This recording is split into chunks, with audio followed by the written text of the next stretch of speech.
मेरी शादी एक नामर्द से हो गई। मेरी शादी की पहली रात थी। पहली बार किसी आदमी के साथ रात बिताने जा रही थी। करीबी सहेलियों से हुई बातचीत और देखे गए कई फिल्मों से मेरे दिमाग में सपनों और इच्छाओं की कई तस्वीरें उभर रही थीं।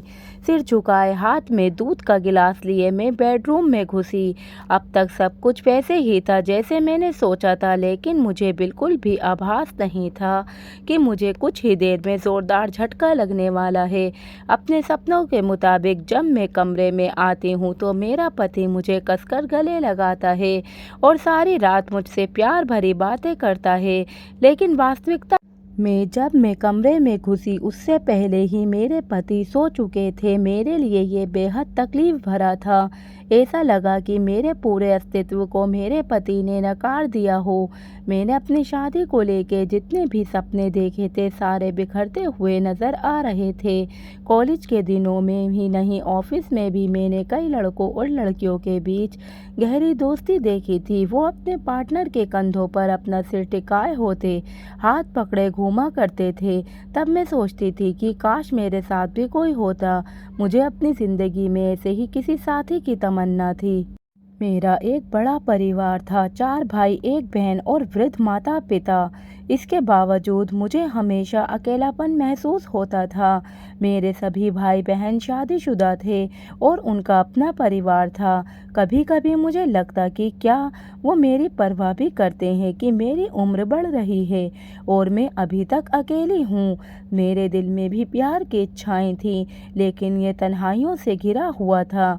कभी कभी मुझे लगता कि यह केवल इसलिए है क्योंकि मैं मोटी हूँ। क्या पुरुष मोटी लड़कियों को नापसंद करते हैं? क्या मेरे वजन की वजह से मेरा परिवार मेरे लिए जीवन साथी नहीं ढूंढ पा रहा है? क्या मैं हमेशा अकेली ही रहूंगी?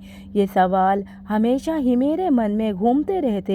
आखिरकार जब मैं 35 साल की हुई तो किसी तरह एक 40 वर्षीय आदमी मुझसे शादी करने के लिए सामने आया।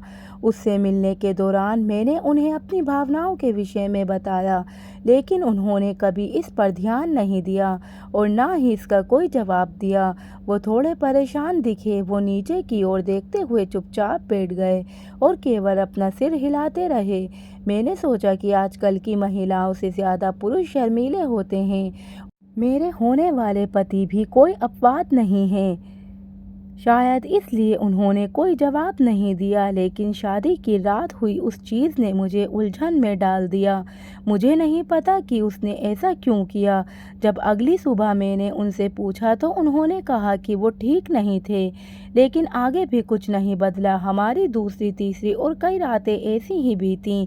मैंने जब अपनी सास को ये बताया तो उन्होंने भी मेरे पति का बचाव किया।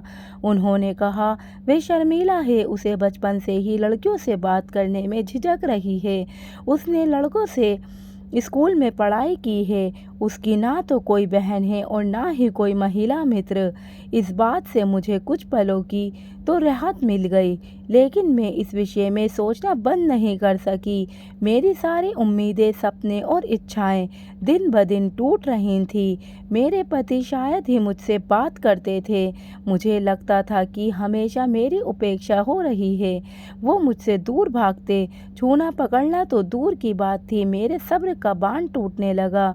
लेकिन एक दिन मुझे पता चल गया कि मेरे पति नामर्द हैं, यानी कि नपुंसक। मैंने उनसे पूछा, आपने मुझे यह बात क्यों छिपाई? तो मेरे पति ने कहा, तुम प्लीज़ मुझे तलाक मत देना, समाज में बहुत बदनामी होगी। दुख की बात तो यह थी कि आज भी उन्हें मेरे दुख से कोई मतलब नहीं था, बल्कि अपनी इज्जत की पड़ी थी।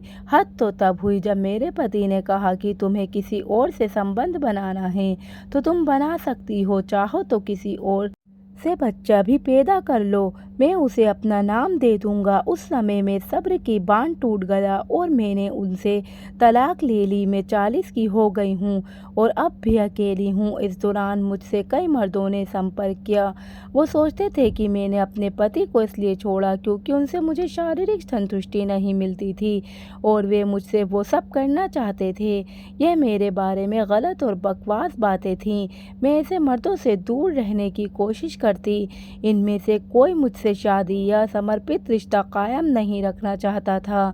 आखिरकार महिलाओं में भी संवेदनाएं होती हैं। मैं अपनी इच्छाओं, सपनों और भावनाओं को केवल उनके साथ शेयर करना चाहती हूँ जो व्यक्ति मुझसे प्यार करे, मेरी परवाह करे, मेरी भावनाओं को समझे और जीवन भर मेरा साथ रहना चाहे। मैं उसका इंतज़ार कर रही हूँ। तब तक मैं अपनी सहेलियों के साथ मिलकर खुश हूँ। वैसे लोगों की भी कमी नहीं है जो मुझे हर बात पर जज करते हैं। औरत हूँ ना, मैं मानती हूँ कि ऐसे लोग समझते हैं कि महिलाएं बेजान वस्तु हैं, जबकि इन्हें समझाना चाहिए कि महिलाओं में भी बहुत सी संवेदनाएं होती हैं। दोस्तों, आपको मेरी ये कहानी कैसे लगी हमें कमेंट बॉक्स में ज़रूर बताइएगा और हमारे चैनल को सब्सक्राइब ज़रूर करें। धन्यवाद।